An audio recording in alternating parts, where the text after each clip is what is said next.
Good evening friends. कहते हैं कि हम जितना ट्रैवल करते हैं उतना हम लोगों का नॉलेज बढ़ता है और उतना हमें एक्सपोजर मिलता है। मैं हूं शिलादित्य गुप्ता और कंटेंट बनाना मेरा पैशन है। और आज मैं एक योगा टीचर के साथ हूं जो अपना एक्सपीरियंस शेयर करेंगी। नमस्ते एवरीवन, हर हर महादेव। मेरा नाम रूही वडोदरिया है और मैं लास्ट 5 इयर्स से ट्रैवलिंग कर रही हूँ थ्रू आउट इंडिया और आज हम इसी पे थोड़ी सी चर्चा करेंगे। तो आप अपना इंट्रोडक्शन दीजिए। जी, सो नमस्ते वंस अगेन। मेरा नाम रूही वडोदरिया है और मैं एक योगा टीचर हूँ। सो लास्ट 5 साल से मैं योगा सिखा रही हूँ और साथ ही साथ 5 साल से मैं इंडिया का ट्रैवलिंग कर रही हूँ। तो मेरा जो सबसे पहला डेस्टिनेशन था दैट वाज ऋषिकेश। और again I feel that everything is a calling पे होता है। आपका बुलावा आता है कोई चीज़ के लिए, कोई जगह के लिए, तभी आप वहाँ पे जा सकते हो। सो 2020 में जब मैं सो रही थी, अचानक से I had this lucid dreaming और मुझे एक कॉलिंग आया था कि आई एम इन ऋषिकेश। मैं ऋषिकेश में घूम रही हूँ और ऋषिकेश का एक पर्टिकुलर घाट है, साई घाट। तो मुझे वो दिख रहा था विजुअल्स में। और the next day I booked by tickets for Rishikesh और मैं ऋषिकेश चली गई और फिर वहाँ पे प्लान किया था मैंने 1 हफ्ते के लिए और रुकी मैं ऋषिकेश में 2.5 साल। अच्छा। और उस 2.5 साल में मैंने अपना योगा सीखा, प्रोफेशनल टीटीसी कोर्स किया, तो अभी मैं सर्टिफाइड योगा ट्रेनर हूँ। तो उस ऋषिकेश में जब आप थी, आपने एक्चुअली उस दौरान क्या एक्सपीरियंस किया? ओके, सो बहुत सारी चीज़ें हुई ऋषिकेश में, बट एक जो चीज़ मेरे साथ बहुत अच्छी हुई वो ये थी कि मैं पहले से भक्ति मार्ग में थी, बट मुझे ज्ञान मार्ग, भक्ति मार्ग के अलावा मुझे स्पिरिचुअलिटी समझ में नहीं आती थी। तो जाके मूर्ति पूजन होता था, मंदिरों में जाके बैठती थी, अपनी जो प्रार्थना है वो करती थी। बट एक बहुत सुंदर चीज़ ये हुई कि I came to know what is spirituality. मेरे जीवन में स्पिरिचुअलिटी आई थ्रू माँ गंगा और तभी से मैं माँ गंगा में बहुत ज़्यादा बिलीव करती हूँ। मेरी पर्सनल आस्था माँ गंगा में इतनी ज़्यादा है कि मैंने रिसेंटली 25 दिन पहले मुंडन करवाया था और वो भी घाट पे बैठ के करवाया। तो स्पिरिचुअलिटी है एक बहुत अच्छी चीज़ जो मेरे जीवन में आई और अभी उसके थ्रू बहुत ज़्यादा लाइफ में इवॉल्व हो रही हूँ और चीज़ें बहुत अच्छी हो रही है। तो स्पिरिचुअलिटी और रिलीजन में कोई फर्क है आपके लिए? जी, there is a huge difference between spirituality और रिलीजन। रिलीजन क्या होता है पता है? Religion is a set of people, set of community जो एक आस्था में बिलीव करते हैं, एक देवती में बिलीव करते हैं और वो सब पर्टिकुलर लोग एक मंदिर में जाके वो देवती को नमन करते हैं। चाहे वो श्री कृष्ण कह दो कि शिव जी कह दो कि माँ काली कह दो। अब स्पिरिचुअलिटी डिफरेंट कैसे है रिलीजन से? वो इसलिए है क्योंकि spirituality is a whole concept for oneself. एक इंडिविजुअली खुद के लिए कॉन्सेप्ट है। स्पिरिचुअलिटी में कोई भी टाइप के बंधन नहीं है। आप नहा रहे हो, आप ब्रश कर रहे हो, आप सेल्फ हाइजीन भी नहीं कर रहे। अभी अघोरियों को देखो, वो लोग स्पिरिचुअल है, वो लोग नहाते नहीं है, अपने जीवन में मस्त रहते हैं, अपनी चीजें करते हैं, अपनी कार्य करते हैं, बट उनकी ऊर्जा फिर भी ऊपर आती है क्योंकि वो ब्रह्मचर्य का पालन करते हैं। तो जब स्पिरिचुअलिटी में आप आते हो तो मेरे हिसाब से मैं खुद ये मानती हूँ कि ब्रह्मचर्य का पालन करना बहुत ज़रूरी होता है। अगर आप शादीशुदा नहीं हो तो, अगर आप शादीशुदा हो तो दोनों मिलके, कपल मिलके भी ब्रह्मचर्य का पालन करे ना करे, बट दोनों इवॉल्व हो सकते हैं थ्रू स्पिरिचुअलिटी। बट जब रिलीजियस बात करते हैं, एक पर्टिकुलर रिलीजन की बात करते हैं, तो वहाँ पे एक वो पैक्टनेस आ जाता है, वहाँ पे सेट ऑफ प्रिंसिपल्स होते हैं, वहाँ पे आपको कोई गुरु बनाने पड़ते हैं और उनके थ्रू आप आगे आ सकते हो। जबकि स्पिरिचुअलिटी में आपको कोई गुरु की ज़रूरत नहीं है। आप एक पत्थर को ले लो, आप एक बाइक को ले लो, आप किसी को भी ले लो, किसी को भी मानो, नेचर को मानो। सो मैं पर्सनली नेचर में बहुत बिलीव करती हूँ। तो मेरी ये आस्था है कि नेचर है तो हम सब है और साथ साथ में मैं शिव जी में भी बहुत ज़्यादा बिलीव करती हूँ। इसका कोई specific reason? Again I would say कि हर एक चीज का रीजन नहीं होता है। जैसे कि अब हवा है तो हवा चल रही है, बट इसका कोई रीजन नहीं है हवा क्यों चल रही है। हवा चल रही है ना, वो नेचर है। तो हवा है, वो चल रही है, वो दिख नहीं रहा। वैसे ही भगवान है, स्पिरिचुअलिटी है, बट ये सब चीजें क्या होती है, दिखती नहीं है नॉर्मल लोगों को, वो बेस पे ही रह जाती है। अभी ये सब चीजें आपके जीवन में आती है, आप जी। ये सब चीज़ों के लिए नहीं जाते हो। जैसे कि अभी मैं योगा टीचर हूँ, तो योगा मेरे जीवन में आया है। I have not chose to become a yoga teacher, yoga मेरे जीवन में आया है। तो इसी तरह स्पिरिचुअलिटी मैंने चूज नहीं किया है, स्पिरिचुअलिटी मेरे जीवन में आया है। और इसके साथ मैं ये भी बिलीव करती हूँ कि हर एक इंसान कहीं ना कहीं थोड़ा बहुत स्पिरिचुअल होता है, बट उनको ये चीज़ पता नहीं होती है, क्योंकि इतना बेसिक लेवल पे रह जाते हैं कि सुबह उठना है, काम करना है, गृहस्थ जीवन में बिजी हो जाते हैं, बच्चे होते हैं तो उनको संभालना है, यंगस्टर्स हमारे जैसे होते हैं वो बहुत सारी चीज़ों में बिजी हो जाते हैं। आपको पता है आजकल व्यसन भी लोग बहुत करते हैं, इंटॉक्सिकेशंस, नशे, ये सब चीज़ें।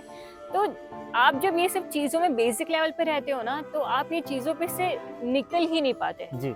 आपकी ऊर्जा, आपकी एनर्जी उठ ही नहीं पाएगी जी। तो जब आपको ये सब चीज़ें एक्सपीरियंस करनी होती है, तो सबसे पहले तो आपको अपना जीवन सुधारना पड़ेगा। क्या करना पड़ेगा? आपको इंटॉक्सिकेशंस बंद करने पड़ेंगे। आप जो भी नशे कर रहे हो, आप सिगरेट पी रहे हो या शराब पी रहे हो, ये सब चीज़ें बेसिक लेवल पे बंद करनी होगी।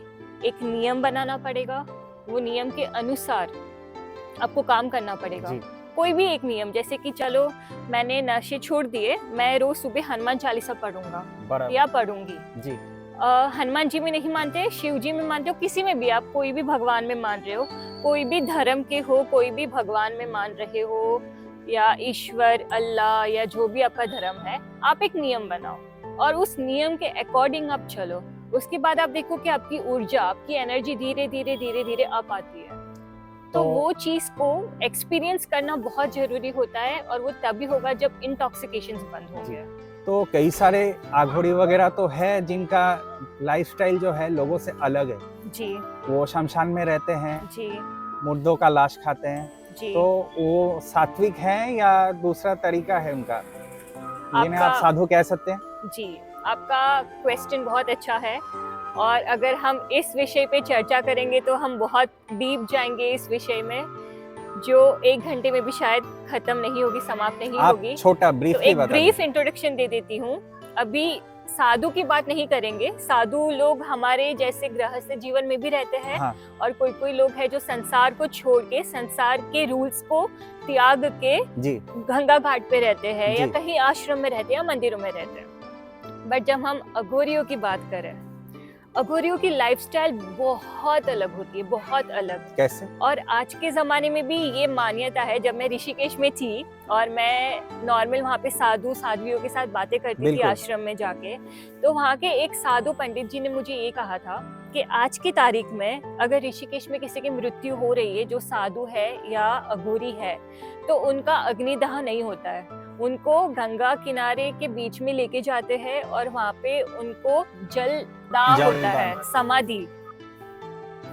तो आपके अकॉर्डिंग स्पिरिचुअल, कोई स्पिरिचुअल पर्सन जरूरी तो नहीं है कि रिलीजियस हो, तो इफ ही कैन ही और she be an atheist? Okay, ये भी बहुत अच्छा प्रश्न है। डेफिनेटली नॉट नेसेसरी कि एक स्पिरिचुअल इंसान है तो उससे रिलीजियस होना चाहिए या वो एक पर्टिकुलर रिलीजन को बिलोंग करना चाहिए या उसका वो होना चाहिए believes, not necessary. But from my personal experience, मैंने जो महसूस किया है ये 5 साल में, अगर आप स्पिरिचुअल है, अगर आपकी ऊर्जा ऊपर आ रही है, अगर आप कुछ कर रहे हो, तो डेफिनेटली आप कहीं ना कहीं कोई ना कोई डेटी को आप प्रसन्न करोगे और आप उनके वशीपर बनोगे जी। जैसे कि मैंने पहले कहा था कि स्पिरिचुअलिटी मैंने चूज नहीं की है, तो जो चीज मैंने चूज नहीं किया है उस पे मेरा कोई कंट्रोल ही नहीं है जी। चीजें अपने से हो रही है, अपने से आ रही है, और जब चीजें अपने से आ रही है, अपने से होती है, तो बहुत सारी शक्तियां आपके साथ चलती है। ये शक्तियां क्या क्या है जी? जैसे कि यस, मैं एक एग्जांपल देना चाहूंगी, वेरी रिसेंट एग्जांपल।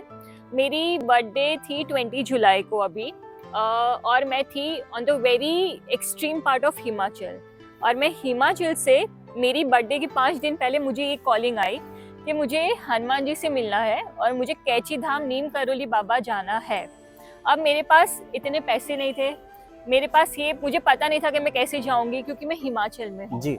तो मैंने हिमाचल से 3-4 बस चेंज करके अच्छा आई रीच्ड कैची धाम नैनीताल। जी नैनीताल से नीचे आए मैं कैची धाम गई और कैची धाम एग्जैक्ट 19 रात को मैं पहुंची और 20 को मेरा बर्थडे था और 20 को मैं हनुमान जी को नमन कर रही हूँ, हनुमान चालीसा पढ़ रही हूँ और उनकी शक्ति, उनकी ऊर्जा, उनकी एनर्जी इतनी इंटेंस है नीम करोली बाबा जी के वहाँ पे कैची धाम पे कि वो मैं फील कर रही हूँ और जैसे हर एक हनुमान चालीसा की लाइन पे मुझे रोना आ रहा है क्योंकि अच्छा। वो एनर्जी इतनी इंटेंस है कि तो ये normal- जर्नी आपके लिए लाइफ चेंजिंग था? डेफिनेटली अच्छा it was a life changing thing for me क्योंकि मैंने बस मेरे माइंड में ये सोच आई कि मुझे जाना है मेरी बर्थडे पे और हनुमान जी की कृपा से मैं नीम करोली बाबा पहुंची। जी तो ये सब चीजें जो आपके साथ होती है ना, तो ये भी होता है कि जैसे कि एक सोच आई मेरे दिमाग में, तो ये सोच कहाँ से आया? ये सोच एक कहीं ब्रह्मांड से आया कि हाँ। भगवान ने ये सोच मेरे में डाली कि जी। मुझे जाना है, मुझे ये कार्य करना है। तो ये भी सोच जो है आपकी एनर्जी, तो आपकी ऊर्जा तो ऊपर आती है बट साथ साथ में आपकी सोच भी बदलती है। आपको चीजें आपने जो पहले सोची नहीं होती है, आपके साथ ऐसी ऐसी चीजें होती है बिकॉज ऑफ दैट थॉट। वो थॉट प्लांट किया था कॉस्मोस ने, कह लो आप ब्रह्मांड कह लो, आप यूनिवर्स कह लो, आप शिव जी कह लो, आप हनुमान जी कह लो, है ना, आप कोई भी नाम दे दो, जी बट कुछ पावर तो है। जरूर। तो पिछले 5 सालों में आप कहाँ कहाँ गई हैं? आप हम शुरुआत ऋषिकेश से करते हैं। ओके, तो ऋषिकेश तो मैं 2.5 साल थी। हाँ। और वहाँ पे बहुत अद्भुत एक्सपीरियंस हुआ है मेरा गंगा जी के तट पे। अब ऋषिकेश से निकलने के बाद मैं घर आई थी 1 महीना और उसके बाद मैं गई हिमाचल, जी क्योंकि मुझे ऐसा फील होता है कि जितना आप नेचर से कनेक्टेड रहते हो, जितना आप नदियों में रहते हो, पहाड़ चढ़ते हो, वृक्षों के साथ बातें करो। जी मैं तो ऐसी पागल इंसान हूँ कि मैं जब जाती हूँ पहाड़ों पे तो मैं वृक्ष है, बड़े बड़े 100 साल 150 साल पुराने वृक्ष है, तो आई एम अ ट्री हगर, मैं ट्री को हग करती हूँ। क्योंकि again that is exchange of energy. अभी हम जो कर रहे हैं, what is that? Energy is what? ऊर्जा क्या है? The simple definition of energy is energy which is transform from one form to another. ऊर्जा एक फॉर्म से दूसरी फॉर्म में ट्रांसफर होती है। हम जो एक एक्सचेंज ऑफ वर्ड कर रहे हैं वो भी एनर्जी है एकदम। तो वैसी ही एनर्जी आप अपने परमात्मा के साथ एक्सचेंज करो। वैसी ही एनर्जी आप नेचर में जाते हो तो आप एक ट्री को हग करते हो तो वहां से एनर्जी लेते हो। वैसी ही एनर्जी आप पहाड़ से लेते हो। अब ये सब चीजें क्या है? ये सब चीजें हजारों करोड़ों साल से है, स्थापित है। पहाड़ है, हजारों करोड़ों साल से है जी। तो जो चीज इतनी पौराणिक है, वहाँ पे भगवान का आपको प्रेजेंस डेफिनेटली फील होगा। और आप मार्क करना, जब आप सिटी में रहते हो तो आप इतने स्पिरिचुअल इवॉल्व नहीं होते हो, बट जब आप यात्रा करते हो, जब आप यात्रा करते हो, पहले के जमाने में यात्राएं करते थे लोग, तो कहाँ जाते थे? पहाड़ों पे चढ़ के जाते थे। पहाड़ों पे जाते थे। तो आप एक चीज बताइए कि स्पिरिचुअलिटी जो है ये हमें लाइफ के डे टू डे चैलेंजेस को मीट करने में हेल्प करते हैं कि नहीं? डेफिनेटली करती है। अभी सांसें है तो सांसें क्यों है?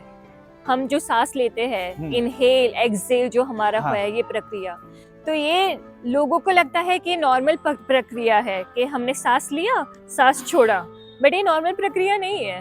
हर एक सांस के साथ हमारा इवॉल्वमेंट होता है, ओनली इफ हमारे में वो कॉन्शियसनेस हो जी। सो ये कॉन्शियसनेस, चेतना, अब ये चेतना कैसे आएगी आप में? अब ये चेतना तभी आएगी जब आप कुछ चीजें कर रहे हो अपने लिए। बिल्कुल। जैसे कि मैंने पहले कहा था कि अगर आप नशे छोड़ दोगे, इंटॉक्सिकेशन करना छोड़ दोगे, थोड़ा सा आप डिसिप्लिन में आ जाओगे, तो ये चेतना खुद आएगी, कॉन्शियसनेस खुद आएगा। और जब ये कॉन्शियसनेस आएगी तो आपको एक ये समर्पण का भाव आएगा कि मुझे खुद को सरेंडर करना है। तो मतलब perfect balance of mind and body, spirituality help करनी। डेफिनेटली अगर आप खुद को सरेंडर कर रहे हो कि आप जो भी कर रहे हैं। हम लोगों का बहुत भागदौड़ भरी जिंदगी है जी। लाइफ में बैलेंस मेंटेन करना किसी के लिए भी बहुत मुश्किल है जी। सही बात है।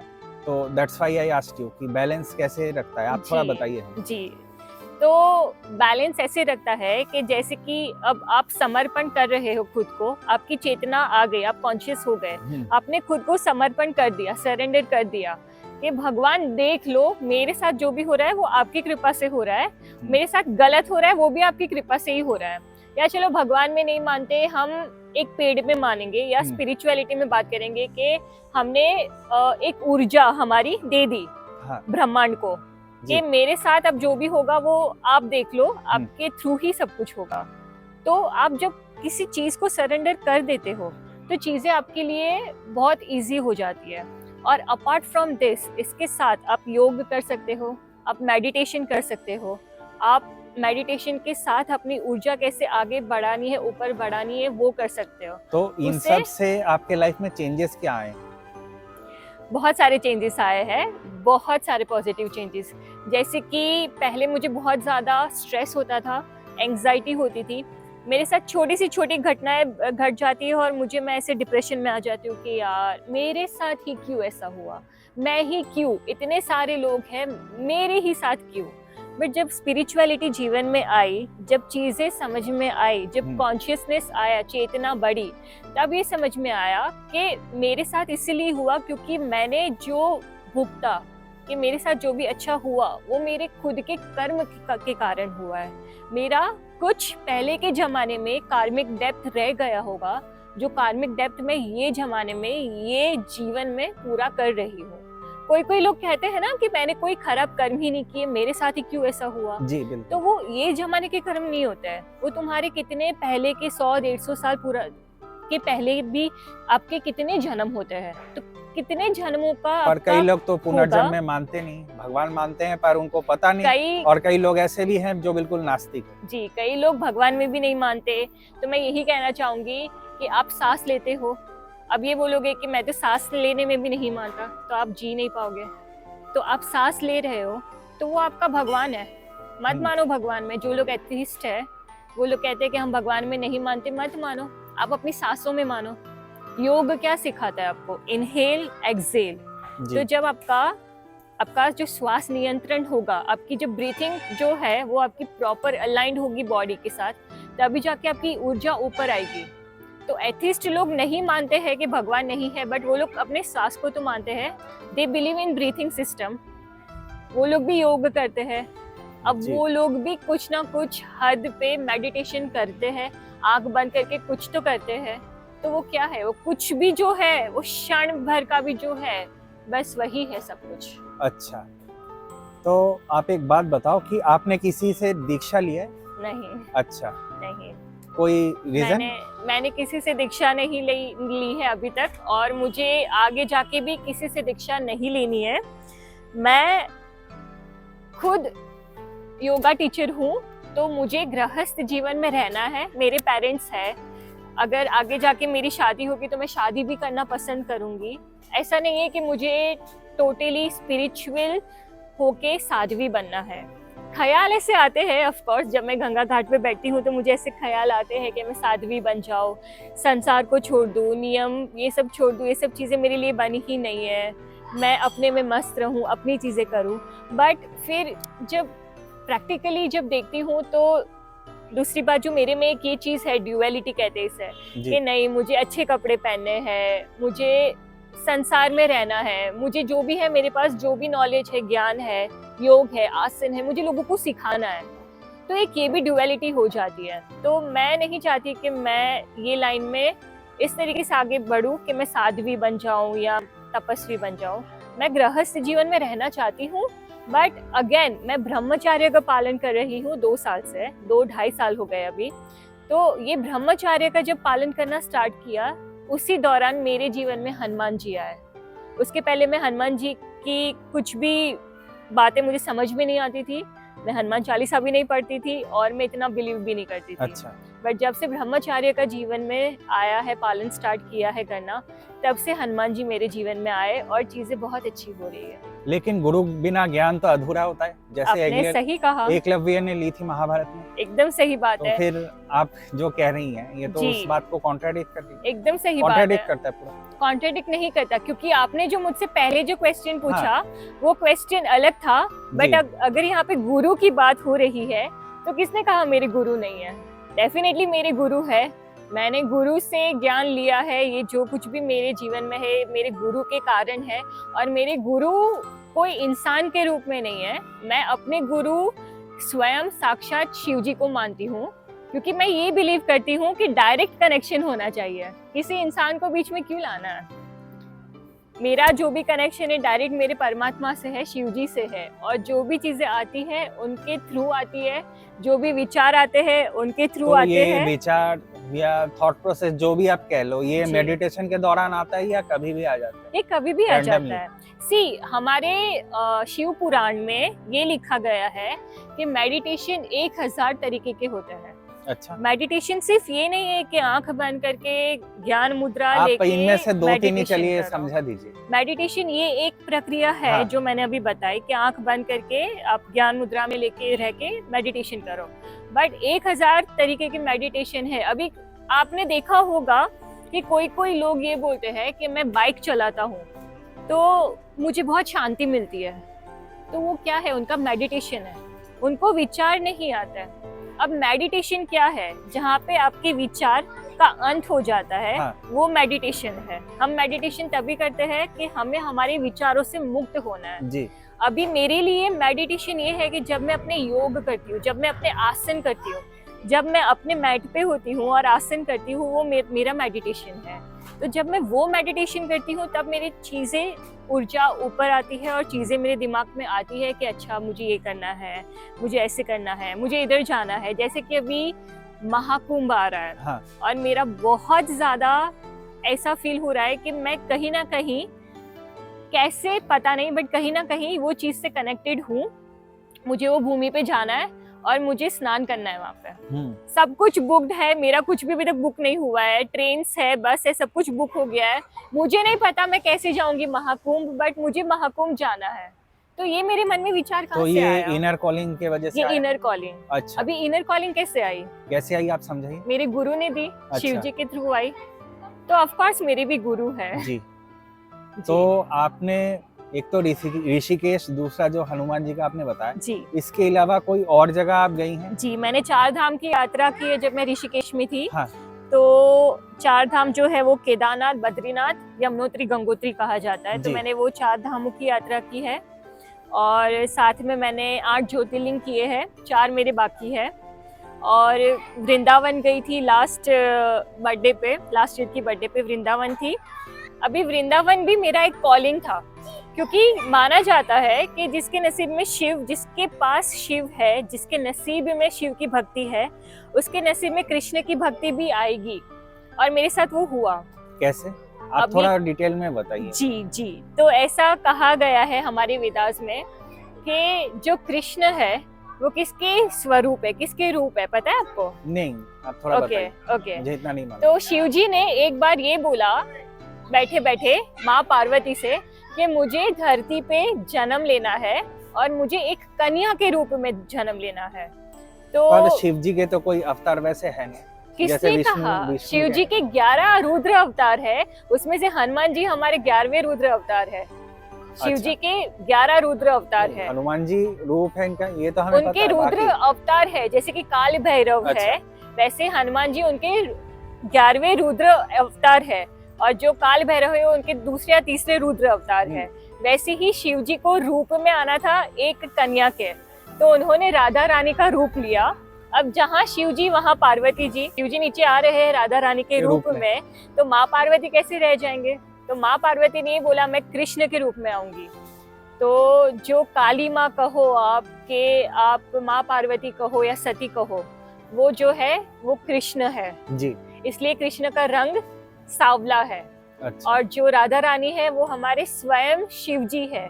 इसलिए जब आप इनका भी आप सुनोगे, प्रेमानंद महाराज के जीवन में उन्होंने शिव भक्ति से स्टार्ट किया था अपना जीवन। वो शिव के दास थे, शिव शिव शिव शिव करते करते राधे राधे पे आ गए, क्योंकि यही है, जिसके पास शिव है उसके पास कृष्ण है, और जिसके पास कृष्ण है उनके जीवन में राधा रानी है। तो राधे राधे करते हैं, पहले शिव शिव करते थे, और वो खुद भी ये बोले हैं। तो ये बहुत, हमारा सनातन धर्म इतना ज्यादा खूबसूरत है और इसमें इतनी सारी चीजें एक दूसरे के साथ लिंक्ड है। बहुत बहुत ब्यूटीफुल ये सब चीजें हैं, जो समझे वो समझे। तो आपका कोर्स ऑफ लाइफ जो है, आपको क्या लगता है आगे क्या होने वाला है? When it comes to spirituality, आप जैसे बता रहे हो पिछले 5 साल में आपने इतना कुछ महसूस किया जी। और आपके पर्सनल ग्रोथ या किसी भी overall as a human being growth जी। आगे क्या होगा? आगे क्या आपको क्या लगता है? आगे मुझे भी नहीं पता मेरे साथ आगे क्या होगा। अच्छा। मैंने जैसे कि मैंने आपको पहले बताया था हाँ। कि चेतना के साथ आपको समर्पण कर देना चाहिए। तो जब आप पूरा कंप्लीटली सरेंडर कर देते हो भगवान पे, कि स्पिरिचुअलिटी पे या कॉस्मोस पे या किसी पे भी, तो आप ये नहीं सोचते कि आगे क्या होगा। आगे जो भी होगा वो मस्त होगा। बस आपको आपके साथ आगे अच्छा हो या आपके साथ आगे बुरा हो, आपको वो चीज में आगे बढ़ने की शक्ति स्पिरिचुअलिटी से मिलेगी। अच्छा। आपको जो एक हमेशा एक ब्लिसफुलनेस फील होता है कि यार जीवन में जो भी होगा ना बहुत अच्छा होगा, जीवन में जो भी आएगा बहुत अच्छा आएगा। आपको कांस्टेंट ये फीलिंग आती है, ये कहाँ से आएगी? आप स्पिरिचुअल हो तभी जी। आएगी। आपको एक कामनेस आती है, एक सेंस आती है कि सब सही है भगवान की कृपा से। तो कोई एक स्पेसिफिक रीजन है कि आपने अपने बाल छोटे करवाए? जी, इसका एक कारण है जो मैं आप सभी से शेयर करना चाहूंगी। इसका आंसर हम आपको पार्ट 2 में देंगे। आप हमारे चैनल पे बने रहिए। आपसे बात करके हमें बहुत अच्छा लगा। जी, बहुत शुक्रिया। तो हमें भी बहुत अच्छा लगा। इसके आगे के जो सवाल हैं स्पिरिचुअलिटी कुछ भी when it comes to religion, हम आगे के एपिसोड में बताएंगे। जी।